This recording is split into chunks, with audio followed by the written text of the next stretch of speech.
Hey guys, what's up? Greg here. Just wanted to go over this really in an unboxing because I just actually it's been unboxed. I have not fired it. I did just get this from Palmetto State Armories. I wanted to go over it. It is their Freedom Line um, AR chambered in 5.56.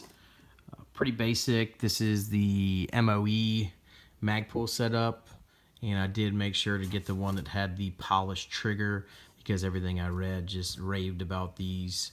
This is a budget AR. It is not a battle rifle. This is not something that you will see James Yeager or Warrior Poet. And by the way, I love both those guys, but you will not see those guys with this running around any of their courses or teaching you shooting drills or anything like that. With that being said, it is a shooter. I believe there's a video here on YouTube that has a gentleman shooting over 5,000 rounds in a torture test through it, which is why I bought this gun. It is going to be a shooter, really just to get some other folks into shooting, something that I have that they are more than welcome to use. If anything should happen to it, I'm not going to be out a pile of money. I believe this one cost me about $450, I think, somewhere in that range on Palmetto State Armory's website, the deal of the day. Palmetto does have some really nice stuff. They sell plenty of optics. They sell other people's or other manufacturers' parts. I bought several things from them. I will go ahead and give you a heads up. Again, if you're going to take a battle rifle course on Friday and you order this thing on Monday, it will not be there. So just kind of bear with them. Understand that shipping is going to take a while, unfortunately. With that being said, I ordered an upper for another firearm, and it was here in 2 days, even though their shipping said 15. So kind of hit or miss, but again, don't bear with those guys and don't get all bent out of shape should something take a while. Just go ahead and go over this thing really quick and kind of give you my point of view on do's and don'ts. The front of it's just your standard bird cage, gas block front sight, sling. This is again is all Magpul furniture. Their MOE handguard with built-in heat shields, grip. Of course, it's got the little storage underneath, battery for an optic or whatever else you're going to use, and buttstock. Love these buttstocks. Gives you a really nice cheek weld. Unfortunately, there's a tad bit of play in them, but again, these are on pretty much all of my guns. The reason why I bought this, I kind of wanted to do a review. I purchased a AR-556 and the Ruger, and it actually shoots really well. Again, I don't know that I would trust my life to it, but I haven't had any malfunctions out of that one, and it's pretty accurate.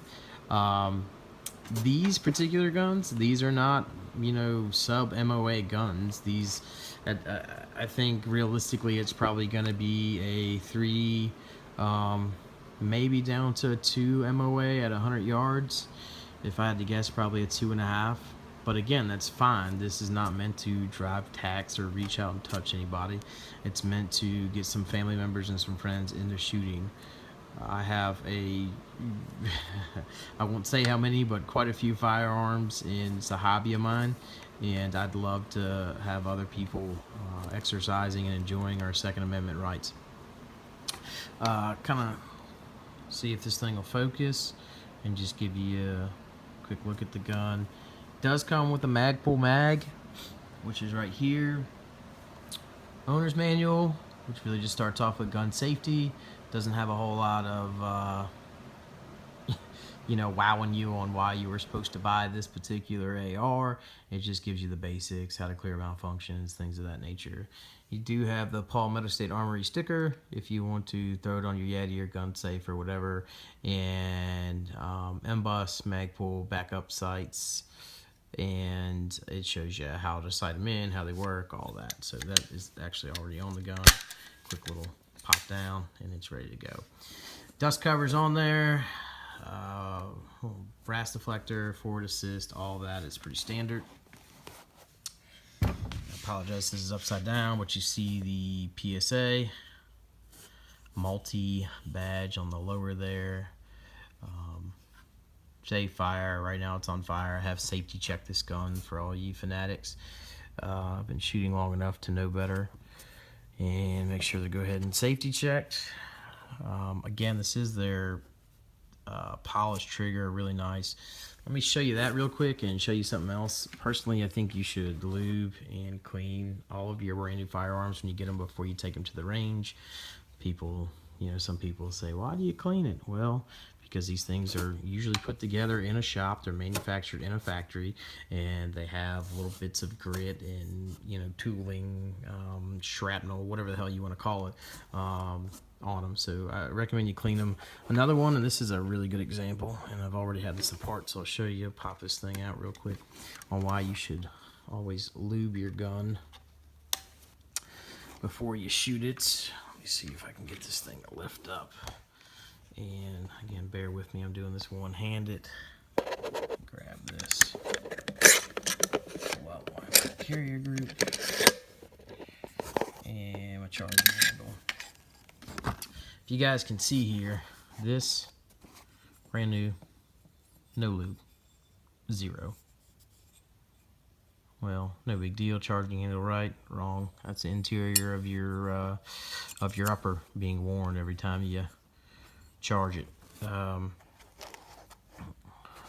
me see. And this, if you went out and ran this, you might be alright. Probably not. You'll probably be calling Palmetto State and saying, hey, this rifle will not shoot. Well, of course it won't, because the bolt carrier is dry as a bone. Now the bolt, pretty lubed up. Whatever reason, bolt carrier, dry. Gas key, properly staked. I haven't seen one that wasn't. 8 years. I don't know why everyone shows that, but people always ask. So I'll go ahead and show it to you. Here is the trigger. I don't know if you can get this to focus, but it is actually a really nice hammer and trigger setup. Very audible reset and tactile. No grittiness in this trigger whatsoever. I'm actually surprised. I'm tempted to pull this trigger out and put it in one of my higher end builds. Anyway, I'm gonna put this back together and kind of show the trigger to you guys, and then go from there. Let's see if I can get that to slide in there. Get that slide on in. Again, no mag in. Obviously the chamber's empty. I just had this out, but I'll show you guys. Drop this back down, put the pin back in. Alright, so if you look, there's like no take up in this trigger. It's just kind of a tad bit and then a break. So that's about as far. Then you hit a wall, no grittiness, no nothing, and bang. Let me show you the reset.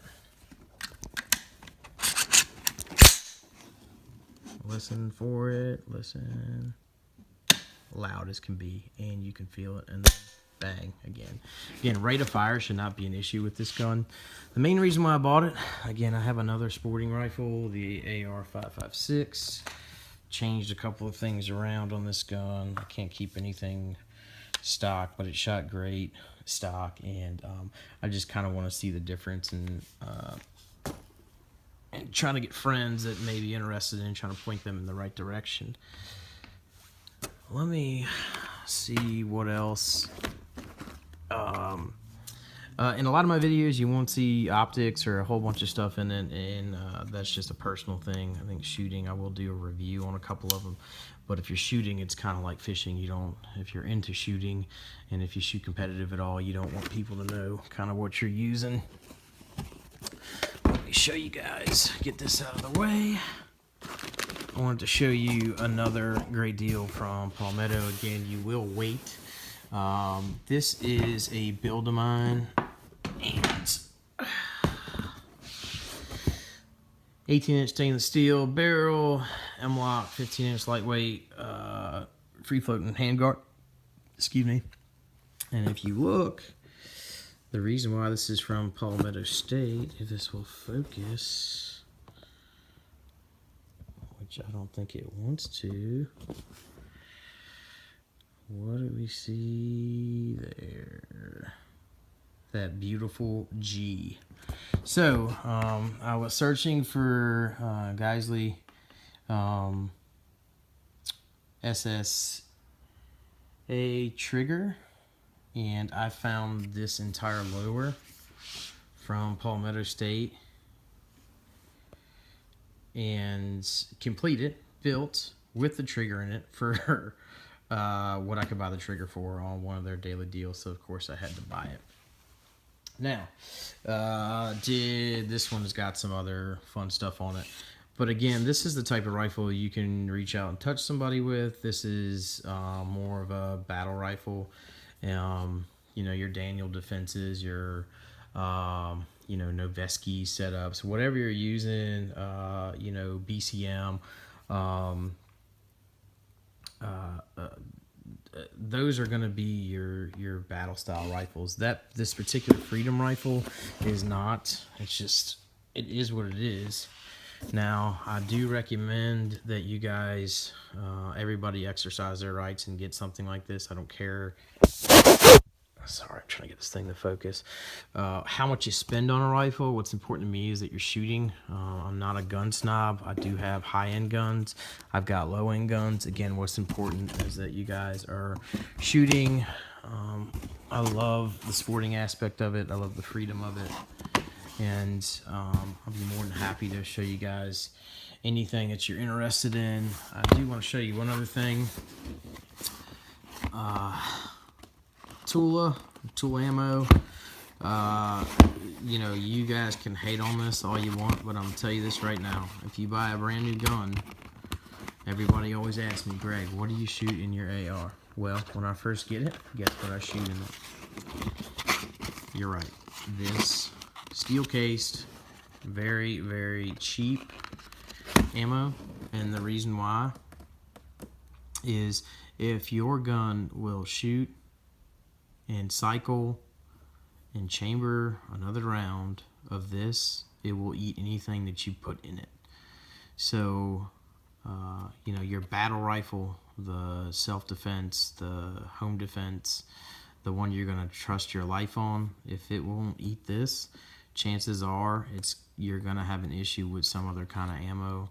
So I recommend you run a little bit of this through it.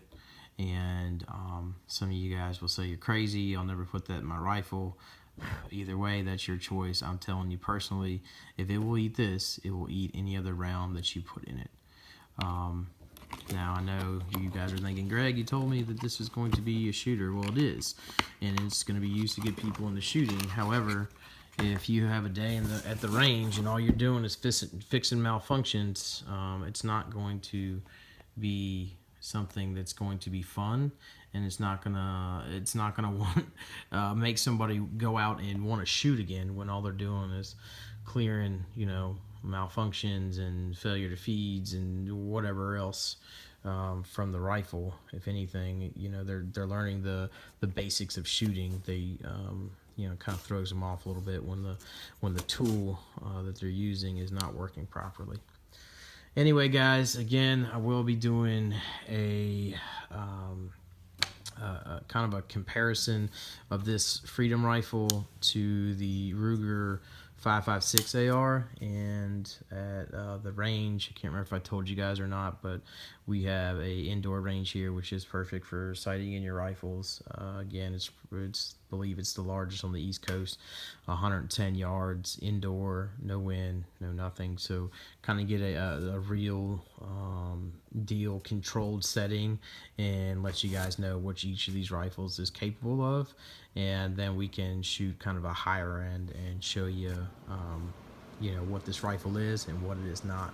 Thank you for taking the time. Kind of got long-winded watching this and checking it out. If you guys have any questions, feel free to comment. If you have a particular firearm that you're interested in, maybe doing a quick overview or a shooting video or whatever, let me know. I've got a pile of them. If I don't have it, chances are I'm buying it soon.